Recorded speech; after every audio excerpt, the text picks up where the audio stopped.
नमः श्रीवर्धमानाय निर्धूतकलिलात्मने सालोकानां त्रिलोकानां यद् विद्यादर्पणायते।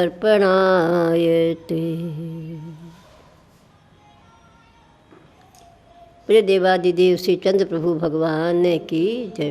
प्रिय देवादिदेव श्री पार्श्वनाथ भगवान की, बोले आचार्य चारचकपति श्री शांति सागर जी महाराज की जय।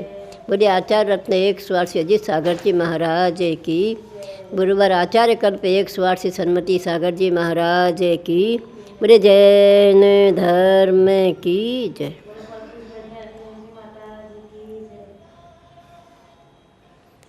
संसार में प्रत्येक प्राणी अनादिकाल से इन 84 लाख गदियों में संसार में घूमता हुआ अत्यंत दुर्लभता से इस मानव जीवन को प्राप्त करता है। एक बार मानव जीवन प्राप्त हो जाने के पश्चात अगर यह आत्मकल्याण अपना न कर सके तो अनेक भव इसे तिर्यंचों के भोगने पड़ते हैं, कई भव नरकों के भोगने पड़ते हैं और कुछ भोग देवों के भोगने होते हैं। ऐसे ये चारों गतियों में भ्रमण करता हुआ 84 लाख योनियों में भ्रमण करता है। देखिए, नरकों में आना जाना सीमित होता है, देवों का भी आना जाना सीमित होता है। गति आगति जब दिखी जाती है उसमें बहुत कम है, तिर्यंचों के कुछ ज़्यादा होते हैं, लेकिन मनुष्य एक ऐसा है जो 84 लाख स्टेशनों पे घूम करके आता है। यहाँ कोई सीमित नहीं है, पूरे 84 गदियों में घूम सकता है, ऐसा एक मानव जीवन प्राप्त होता है। अब आप सोचिए, ऐसे जीवन को प्राप्त करके अगर ये हम अपना कल्याण न कर सके और इंद्रियों के भोगों में लीन रहे तो फिर मानव जीवन प्राप्त करने से क्या फायदा हुआ। ये मानव जीवन ये रत्न की नगरी है।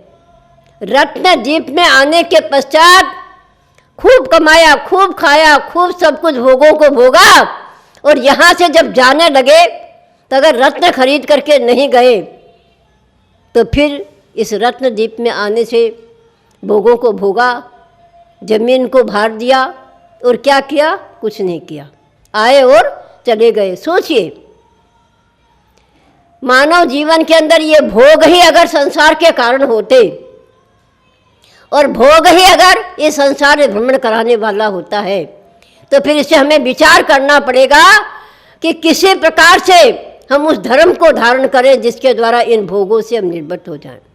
क्योंकि हमारे आचार्यों ने लिखा है, भोग बुरे भव रोग बढ़ावे, बैरी है जग जी के। संसार के प्राणियों के लिए ये भोग ही बैर के कारण है और इन भोगों से ही मानव इन नरक जैसी तिर्यंचों जैसी पर्यायों को भोगता है। सोचिए, धर्म एक ऐसी वस्तु है, 2.5 अक्षर का नाम होकर के भी कितना महान होता है। ये धर्म कोई वस्तु नहीं, कोई चीज़ नहीं कि हम बाजार से खरीद के दे आए। वस्तु को बाजार से बिकती हुई को लेके आते हैं, उनसे हम भोगों को भोग लेते हैं, लेकिन धर्म कभी बाजार से मिल सकता नहीं कि उन भोगों के समान उस धर्म को भोग सके। धर्म में 4 विभागों में बांटा गया है। 10 लक्षण धर्म होता है, उसमें 10 प्रकार के भावों को यह जीव प्राप्त करता है। क्षमा, मार्दव, आर्जव, सूच, सत्य, संयम, तप, त्याग, आकिंचन, ब्रह्मचर्य। इन 10 धर्मों को प्राप्त करता हुआ मानव संसार से पार होने का पुरुषार्थ कर लेता है। अगर इससे नहीं होता है तो दूसरा धर्म है हमारा रत्नत्रय धर्म। सम्यक दर्शन को प्राप्त करें। सम्यक दर्शन, आप ये सोचे कि मानव जीवन में हमने प्राप्त कर लिया, बहुत कुछ मिल गया, लेकिन नहीं। सम्यक दर्शन तो नार की जीव भी प्राप्त करता है और पहला दूसरा नहीं, 7वें नरक का नार के भी सम्यक दर्शन को प्राप्त हो जाता है, लेकिन वो वहीं रहता है। जब वहाँ से निकलता है तो सम्यक को छोड़ के ही आना होता है। इसलिए ऐसे भोगों को भोगता हुआ देवों के अंदर भी जीव सम्यक दर्शन को प्राप्त करता है और अज्ञानता के कारण से तिर्यंत गति के अंदर ज्ञान प्राप्त नहीं हो सकता है, लेकिन फिर भी गुरु उपदेश को प्राप्त करके वहाँ का जीव भी सम्यक को प्राप्त करता है। तो आप ये न सोचे कि मानव जीवन में हमने सम्यक दर्शन प्राप्त किया तो बहुत कुछ प्राप्त कर लिया, नहीं।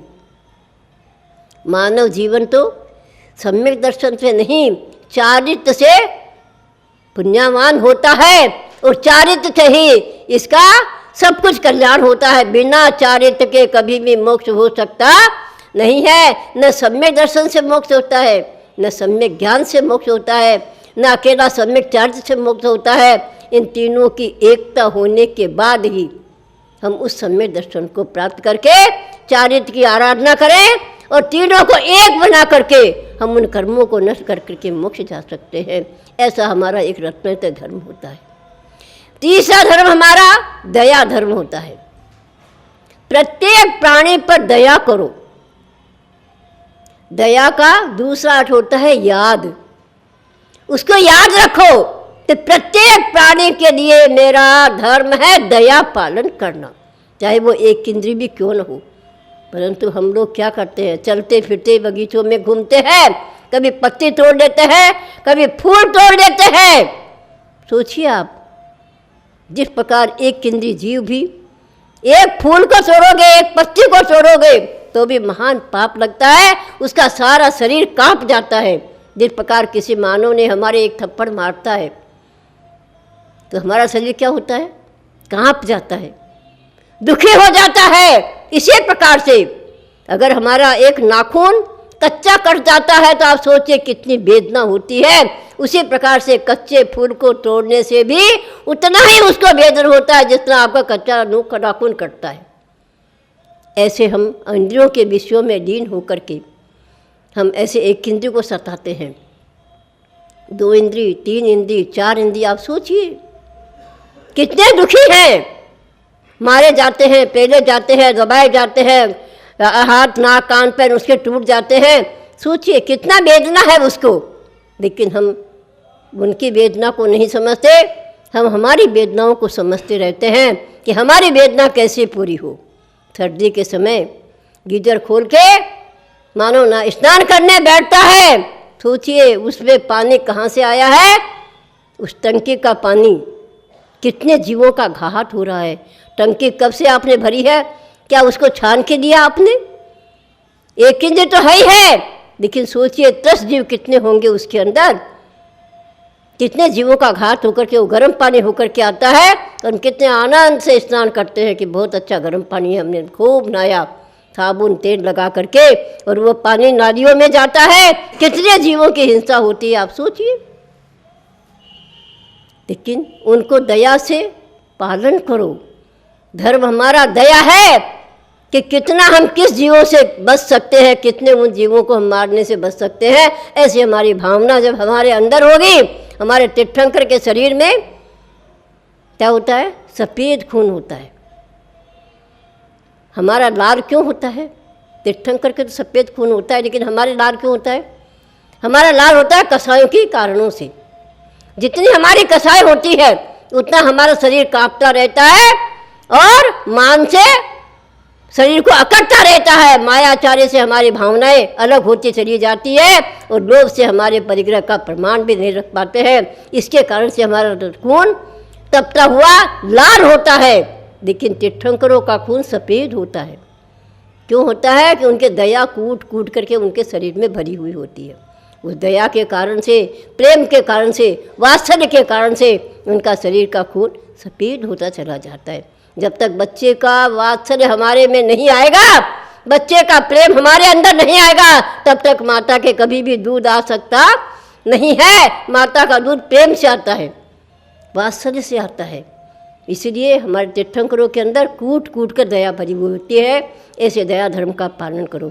इसके पश्चात वस्तु स्वभाव धर्मा, आत्मा का स्वभाव एक धर्म है। जैसी वस्तु जैसी है, ठंडा जल ठंडा होता है, अग्नि गर्म होती है, उसका स्वभाव है।